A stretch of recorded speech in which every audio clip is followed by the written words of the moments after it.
राजकीय, सामाजिक, शैक्षणिक आणि सांस्कृतिक घडामोडींचं अचूक अंदाज घेणारं आपल्या विचारांचं चॅनल म्हणजेच ओम साई.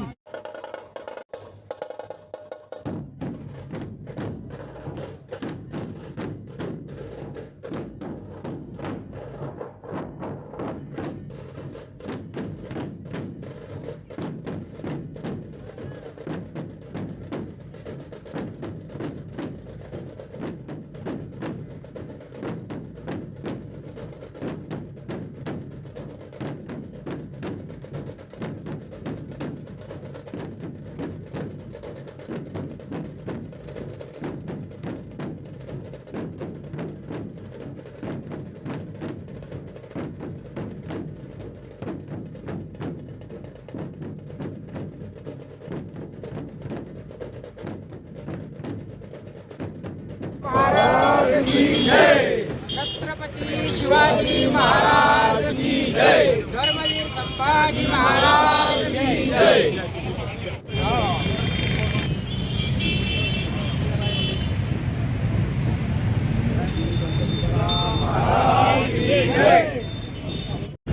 संत तुकाराम महाराज यांच्या परमार्थिक जीवनाचा आजचा या ब्रह्मविलीनचा दिवस हा दिवस आहे. बरोबर या समाजातील दांभिकता असेल, त्या काळातल्या प्रस्थापित जो समाज आहे त्याच्या विरोधात यावेळेस असलेल्या समाज रचनेच्या विरोधात खूप मोठा समाज प्रबोधनाचं काम मानून राहिलेलं आहे. आणि आजच्या दिवशी भगवंताच्या आदेशानुसार अगदी सहरूप आज परमेश्वर चरणी तुकोबाराय निघून गेले. असं म्हणतात की भगवंताच्या आदेशानेच तुकोबारायांचं या ठिकाणी स्वर्गप्रस्थान झालं आणि जाता जाता ब्रह्मशब्द या ठिकाणी ते सगळ्यांना सोडून गेले. त्यांच्या एका शब्दाने संपूर्ण आयुष्य आपलं कसं निघून जाईल. एकदा एखादा अभंग घेऊन बघा आणि त्याचं आचरण करून बघा. हे अभंग इंद्रायणीच्या डोहामध्ये डुबवण्याचा प्रयत्न तत्कालीन प्रस्थापित समाजाने त्या ठिकाणी केला होता.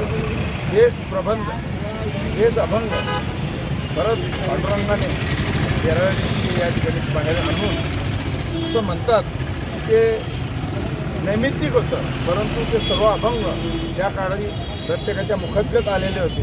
आणि आज समाजाच्या दृष्टीने आज प्रत्येक अभंग या ठिकाणी समाज राजरचना याच्याकरता म्हणतो की तुकोबारायांच्या आयुष्यामध्ये एकदा खूप मोठा असा प्रसंग आला की पूर्ण जगावरती त्याचं संकट होतं, आवर्षण होतं. आणि त्या आवर्षणाच्या पिरियडमध्ये परमार्थिक धोरण काय असतं, त्या ठिकाणी त्या आचरण काय असतं, संपूर्ण परिवार उद्ध्वस्त झालेला असताना आपल्या सगळ्या तिजोरीच्या चाब्या त्यांनी बाहेर काढल्या, सगळं धनधान्य सोनं नाणं सगळं जगाला अर्पण करून परमेश्वर चरणी समाजसेवेसाठी ते विलीन होऊन गेले.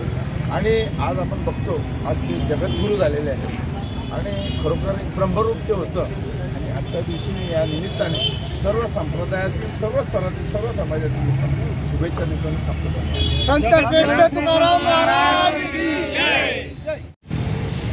संत श्रेष्ठ जगद्गुरू तुकाराम महाराज यांचा तुकारामबीर समस्त वारकरी संप्रदाय तसंच महाराष्ट्र नव्हे तर संपूर्ण जगाला शांततेचा आणि समतेचा एक संदेश देणारा हा तुकाराम महाराजांचा संप्रदाय, वारकरी संप्रदाय. संत तुकाराम महाराजांचं तत्त्वज्ञान हे चिरंतन आणि विश्वाला एक वेगळी दिशा देणारं असं तत्त्वज्ञान तुकाराम महाराजांचं होतं. ज्यावेळेला तुकाराम महाराजांचा कार्यकाळ होता त्यावेळेला तुकाराम महाराजांनी या महाराष्ट्रातील प्रत्येक घरातील प्रत्येक माणसाला विज्ञान आणि अध्यात्म याच्याशी जोडण्याचा प्रयत्न केला. संत तुकारामांचे अभंग आजही आपल्याला वास्तव आणि विज्ञानाला धरून असे दिसतील. त्यांच्या अभंगाचे अनेक असे पैलू आहेत की ते पैलू आपल्या वास्तव जीवनाशी सांगड घालतात. जसं की एखाद्या फळाला फळे येतात किंवा माणसाला जशी संतती होते तेव्हा संत तुकारामांचा अभंग आपण नेहमी म्हणतो, शुद्ध बिदापोटी बळे रसाळ गोमटी. अशा प्रकारे संत तुकाराम महाराजांनी या मानवतेला एक मानवतेचा संदेश आणि या जीवन जगण्याच्या पद्धतीमध्ये माणुसकी भरून आणि माणुसकी आणि त्यांच्या अभंगाला एक अध्यात्म आणि विज्ञानाची जोड देऊन एक फार मोठा संप्रदाय संतश्रेष्ठ तुकाराम महाराज यांनी निर्माण केला. आपल्या अभंगातून आपल्या कीर्तनातून त्यांनी समाजाचं प्रबोधन नव्हे तर समाजाला उन्नती आणि समाज जीवन जगण्याचा एक मार्ग दिला. संत तुकाराम महाराज गुरु शिष्य परंपरा जरी छत्रपती शिवाजी महाराजांना मान्य असेल किंवा त्या बाबतीत काही मतभेद असतील, परंतु शिवचरित्रामध्ये असेल किंवा छत्रपती शिवाजी महाराजांच्या संपूर्ण या चरित्रामध्ये संत तुकाराम महाराजांच्या कीर्तनात जाऊन छत्रपती शिवाजी महाराज त्या ठिकाणी छोट्या असताना कीर्तनात जात असत आणि त्या कीर्तनाचा लाभ घेऊन संत तुकाराम महाराजांचे जे विचार होते, वैज्ञानिकवादी विचार होते, ते आपल्या स्वराज्य प्राप्तीसाठी त्यांनी ते अंगीकारले आणि छत्रपती शिवाजी महाराजांनी संत तुकारामांनाच आपलं गुरु मानलं. या ठिकाणी आपल्याला म्हणायला वावगं संत तुकाराम महाराजांनी या वेळेला केला. विषमतावादी म्हणजेच मनुचे जे हस्तक होते की त्या मनुच्या हस्तकांना या देशामध्ये किंवा या राज्यामध्ये विषमतेचं बीज पेरायचं होतं.